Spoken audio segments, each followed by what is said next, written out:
got it, brother. Appreciate y'all. I didn't see the hands, and so if y'all can tell me who's in the room just checking out Equus Financial for the first time tonight. Okay. And now you look like somebody I know. My daddy's James Martin. Her daddy's a hero to me. He's been a hero for a long time. We call him Sheriff. You see James Martin, you know why I call him Sheriff. So you're James's daughter. Mm-hmm. I'm James, not James Martin. Yeah, that's your dad. Yeah. Okay. So, you live down here? Mm-hmm. I live at 25 minutes away. That's awesome. You gotta be proud of your dad. Yeah. Okay, he's phenomenal. He's a difference maker for sure. Mm-hmm. So, and tell me your first name. Joe Farrell. Joe, and who invited you? Joe. I used to fight fires with Mike Hall. You used to fight fires with Mike Hall. Yes, well, Mike's legend in this business. Yes, just so you know that, right? That's awesome. Proud. And your first name again is Joe. Joe. Okay. Well, it's good having you here. Thanks. Just checking out Equus for the first time. Okay. Close to retirement. We're ready to build something new. Yeah. Well, if you know Mike, like we've developed a tremendous relationship with Mike over the years, Mike and his wife Casey, and you know, he's definitely one of those types of guys that it's like, okay, so whatever he's doing and whatever he's succeeding at, it's like that's enough for me. So so good having you tonight. I hope I don't do enough to mess it up for you, because whatever Mike's doing, you want to do that. Who else over here is brand new, just checking things out? Are you already here? Already with Equus? No.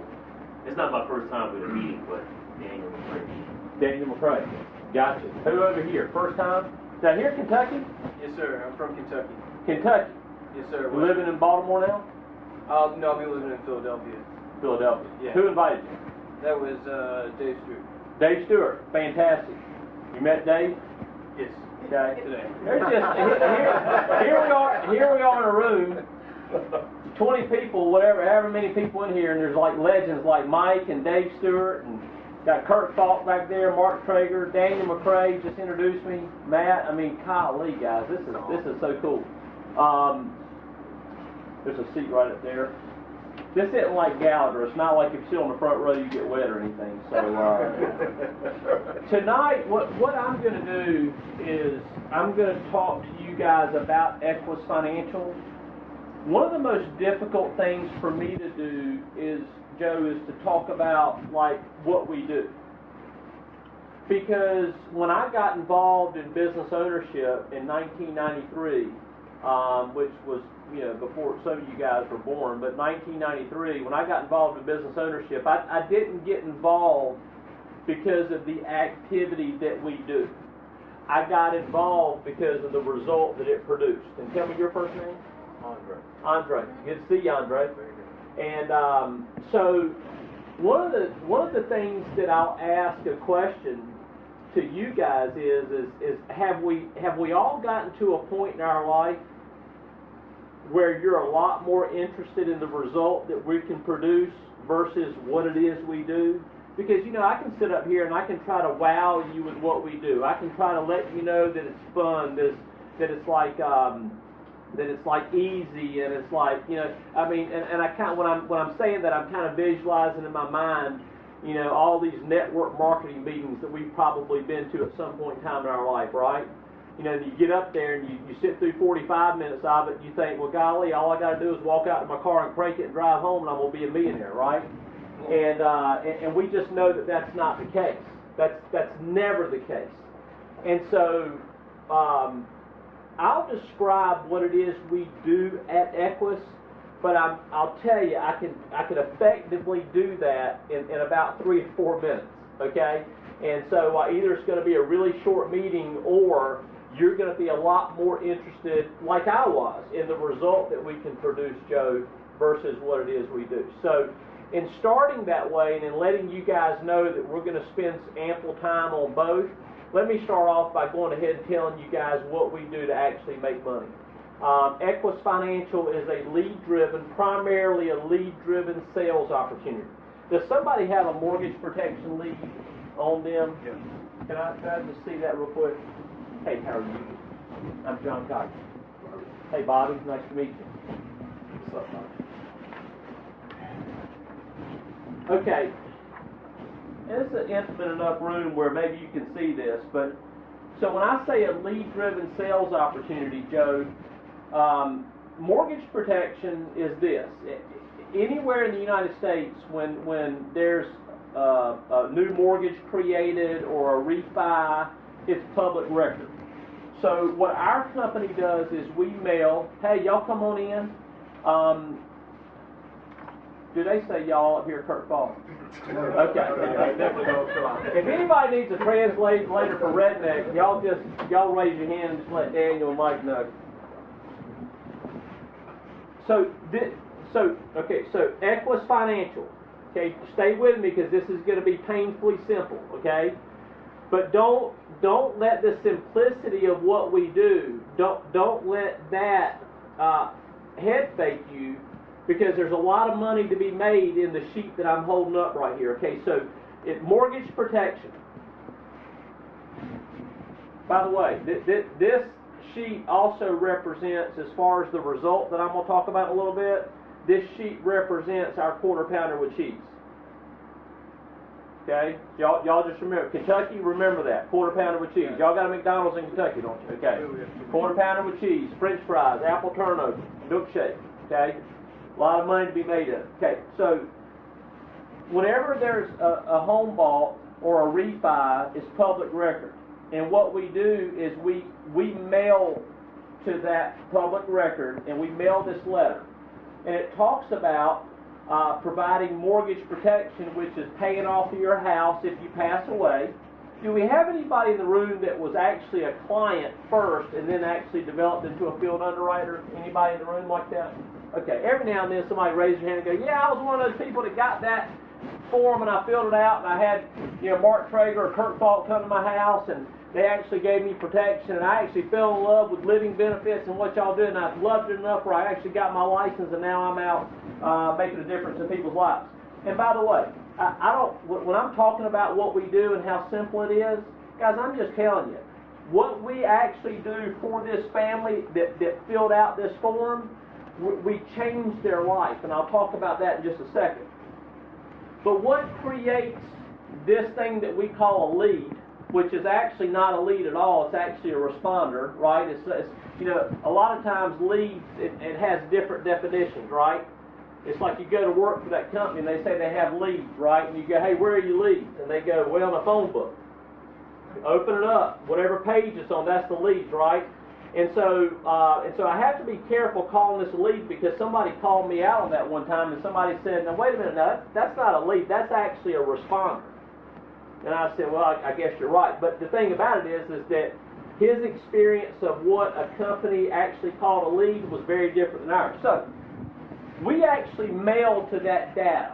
Whatever that data is in any geographic region, we mail to that data. And about 2% of the people actually take and fill out this form and mail it back into us. And what this does is it goes to a field underwriter like a Daniel McCrae, or you got Brian Mansdorfer in the back of the room, you got Vince Hall back there. It actually goes to a field underwriter, James Martin. And so what we do is we call, and this person's name is Thornton, Miss Thornton. And so we actually call, and I'm going to say her first name is Jane, but I call Jane up on the phone. And this is what we do now, okay? Now, I know it's painful, and I know all I'm talking about is taking and flipping a hamburger, putting it in a bun, putting it in one of those boxes, and then the combo, and it's very simple, isn't it?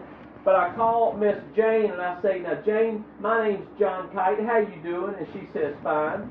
Now she's from Baltimore, she never heard how you doing, right? She's like, can you decipher that? I actually covered somebody from Baltimore the other day. And so I said, Miss Thornton, how you doing? She said, I'm doing just fine. Miss Thornton, my name's not going to ring a bell because we've never met. But I'm the field underwriter that's assigned to the request that you sent in to my company. And that request is on that loan with M&T Bank of $122,000. Miss Thornton, do you remember filling out that form and sending it in to us requesting information on protecting your mortgage, where it pays it off if you pass away, or it makes the mortgage payment if you get sick or hurt? Do you remember filling that out? You know what Miss Thornton says to me? Yes. Why? Because she just filled it out probably a day or two ago. And then what do I do, Joe?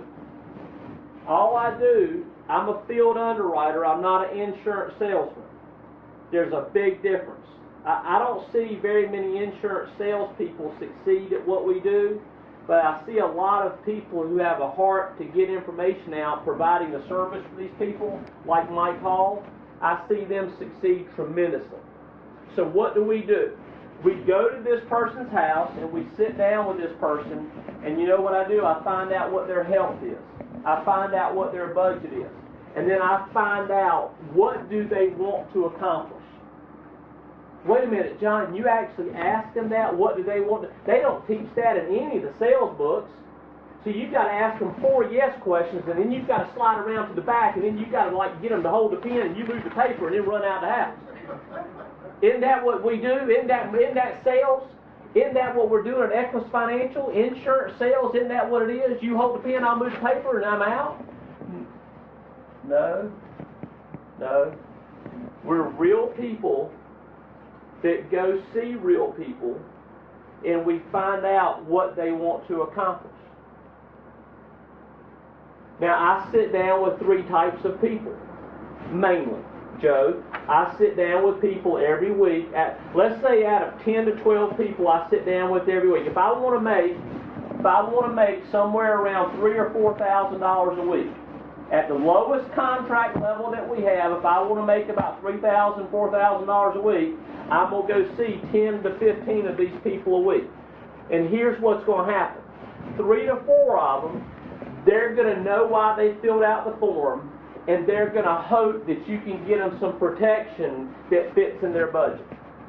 So they're waiting for you. And as long as you come in, and as long as you don't play Joe Salesman, as long as you come in and you say, how you doing? I love your house. This is good. Let's sit right over here. Fantastic. And I've got your date of birth, 6/2/44. And I've got, let's see here. Wow, so you had a summertime birthday, didn't you? Wow. Now, the 6/2, now that's right before you get out of school. So was the anticipation, see, I just talked to him like that. Was the anticipation getting out of school? Now, I don't know if y'all got out of school earlier than that, but I remember we used to go to school probably like mid-June.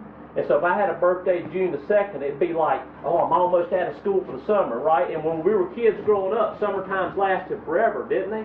Right? Now they last about a day or two, right? But we were growing up, it was forever, right? And so I might talk to Miss Jane about her birthday being June 2nd, 44, and Miss Jane, is this a refi or is this a new home for you? How long have you been in here? Now she could have boxes all over the place. How long have you been here? Oh Lord, I just moved just about 3 days ago. Well, it looks like you've been in here 3 years. Now Miss Jane, now I've got this $122,000 with M&T Bank. Was M&T Bank good to work with? Were they good to work with? Okay. So I hear some different things about them, so I'm glad you had a good experience. And $122,200. Now, did you finance that for 30 years, or what was it, Miss J? 30 years. Okay. And so now I'm assuming that the reason you filled this out was to make sure that if you passed away, that this loan's going to be paid off, or if you were to get sick and hurt, that you're going to have a bucket of cash that you can deal with that, right? Is that right? Yes. Now, Miss Jane, I know I just mentioned it, but I got to ask you this question. Do you know the difference between life insurance and mortgage protection? Do you know the difference? And you know what sometimes they say?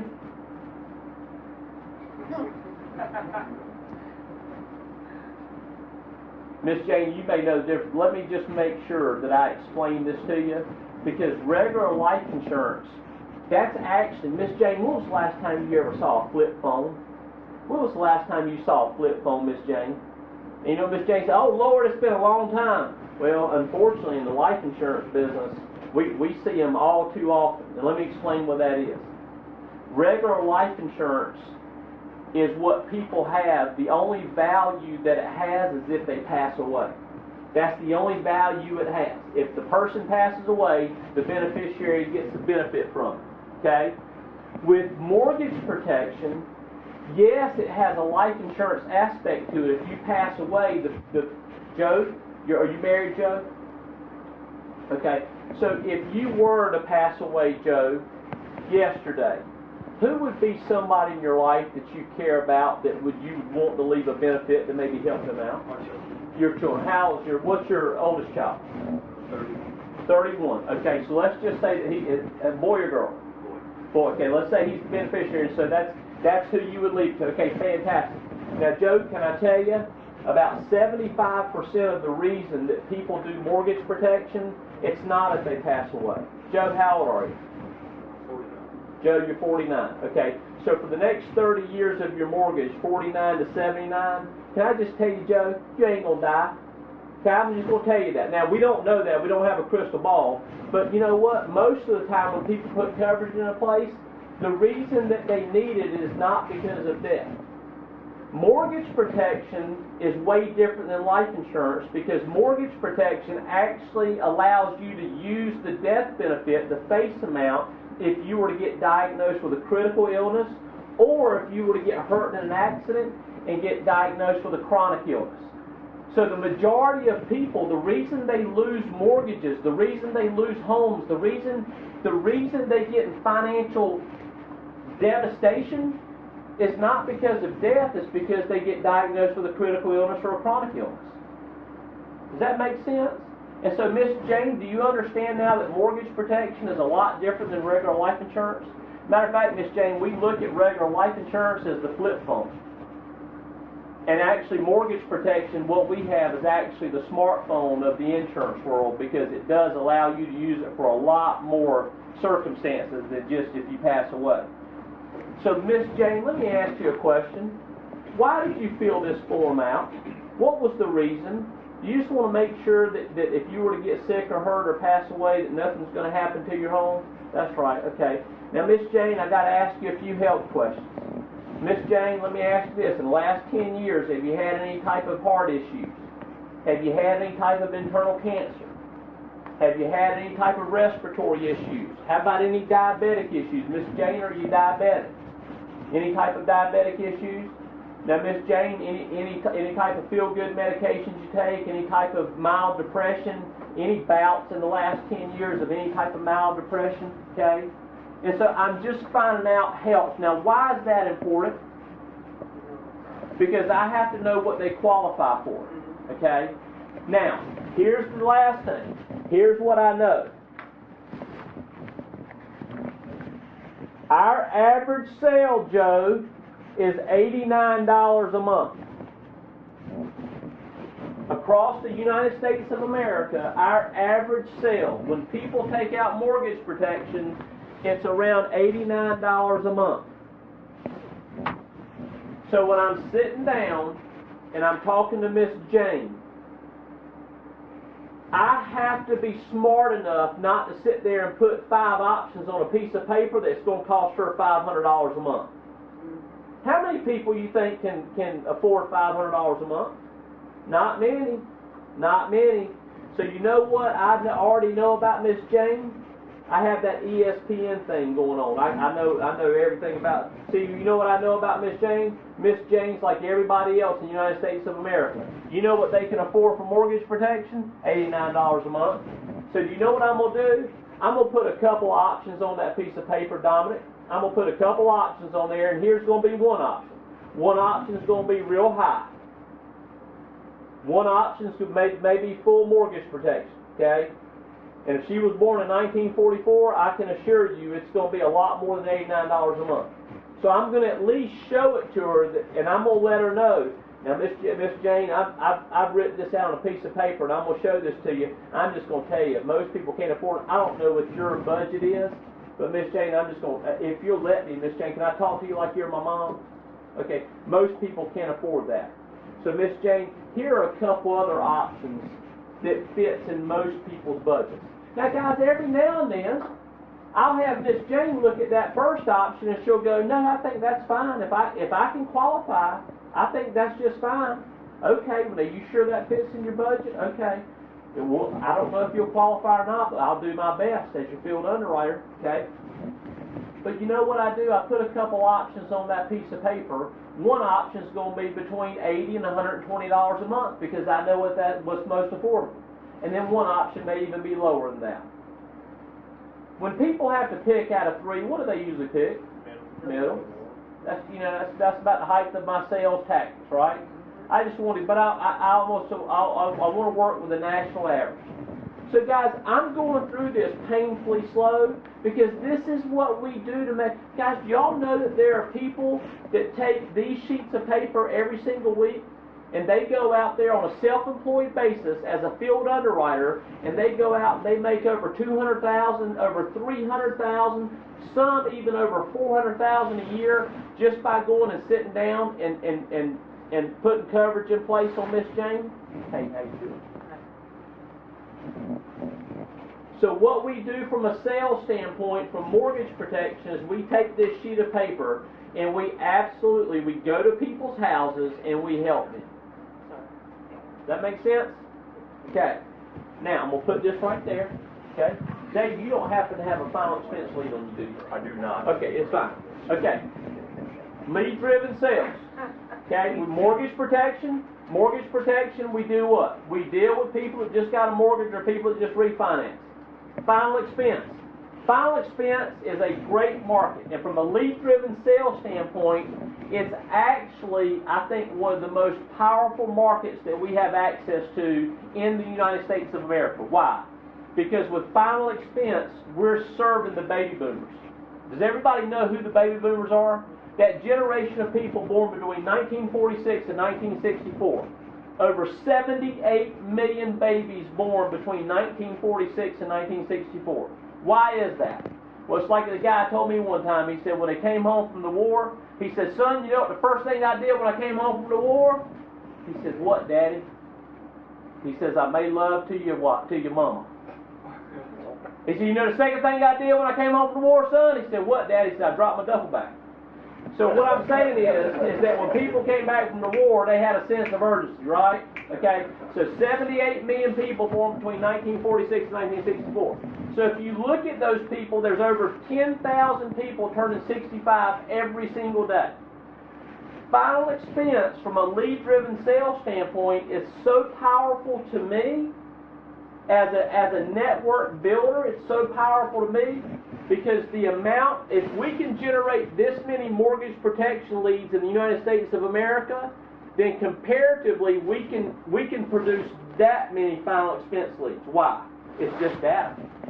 The same 2% of people, Dominic, they're going to fill out the lead. Do y'all understand that? 2% of people actually take that letter that we mail to their home and they open it up and they fill it out. We can't make 3% do it. It's 2%. Nobody's going to change that. So 98% of the people in our marketplace, they're not going to fill out a lead. That's why we talk about lead-driven and non-lead-driven sales. The reason I wrote like that, it's not because I was in a hurry, it's just because if I actually tried to spell it, I'd probably misspell something and I'd lose all credibility for y'all, okay? And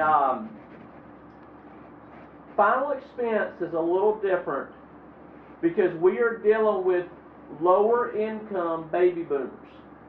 These are people, I'm telling you guys, from a passion standpoint, as passionate as I am about living benefits and about how that's the smartphone of insurance, I'm just as passionate about the 65, 68, 75-year-old that probably they haven't made the very best financial decisions in life, and they're at a stage in life where what's most important to them is leaving a legacy for their children and grandchildren. So what they're going to be last remembered for is the very last thing they did, and it's important for them that they take care of their final expenses. Y'all understand what final expenses are? Okay, it's the cost of what actually puts you in the ground, right? It's what gets you from the morgue to the ground or to the urn, or what, I mean, it's there's cost in it, okay? And so what we do is we go to their house. Now we don't do a lot of phone calls on mortgage protection. When I call up my clients and I say, Miss Jane, this is John Kitefield, underwriter, assigned to your request. Okay, that's what I do on mortgage protection. But on final expense, and Dave may do it but on final expense, I love to go knock on their door, and I knock on their door and I take about 2 steps back, and I have their sheet they filled out when they come to the door, I say, now, Miss Betty, I'm John Kite. How are you? I'm the field underwriter assigned to that request that you filled in and sent in to us. Is that your handwriting? Is that your name? Did you fill that out? I'm just the person. All my job is to get the information that you requested on your final expenses. And I just book a meeting with her. I found that works a little bit better face-to-face because a lot of seniors, they're real skeptical of anything over the phone, right? Like they've been bred into like anything over the phone is probably not going to be a good thing and somebody's trying to scam you. So I like showing up at their house and I like just kind of developing that rapport with them right there at the door, right? Does that make sense? So final expense. Our average sale, instead of $89 a month, our average sale is about $58 a month. But the thing about it is that on a final expense basis in any geographical region, I can go out and I can sell a lot more of those. If that's our quarter pounder with cheese, that $58 a month is like our fish sandwich, right? Or it's like the Domino's pizza. It's still viable in American business. It's viable. Do y'all understand viability? It's viable. And I can go out there as a field underwriter, and on any given week, I could go out there and sell a lot more. Why? Because if we're looking at lead-driven sales, there's a lot more final expense leads available for me to go work. Does that make sense? So from a lead-driven sales standpoint, and me talking to y'all about what we do, guys, we simply take responders and we book a meeting with them, we book an appointment in their home, and we go sit down with people, and you know what we do with them? We serve them. We don't take advantage of them. We serve them. We find out what they want to accomplish, and through finding out what they want to accomplish, we cry with them, we pray with them, we talk to them. There's people that we go sit down with that can't afford anything, so we don't write any insurance, so in effect we don't make any money, but you know what we still do? We love on them. They're our friends now. We're connected. They've sat down and they've told you in 45 minutes to an hour, they've just told you things about them and their true wants in life that they've told anybody in years. If you don't think that creates a bond, and I'm just telling you guys, the people that do good in the sales aspect of our business, they develop a passion for the clients.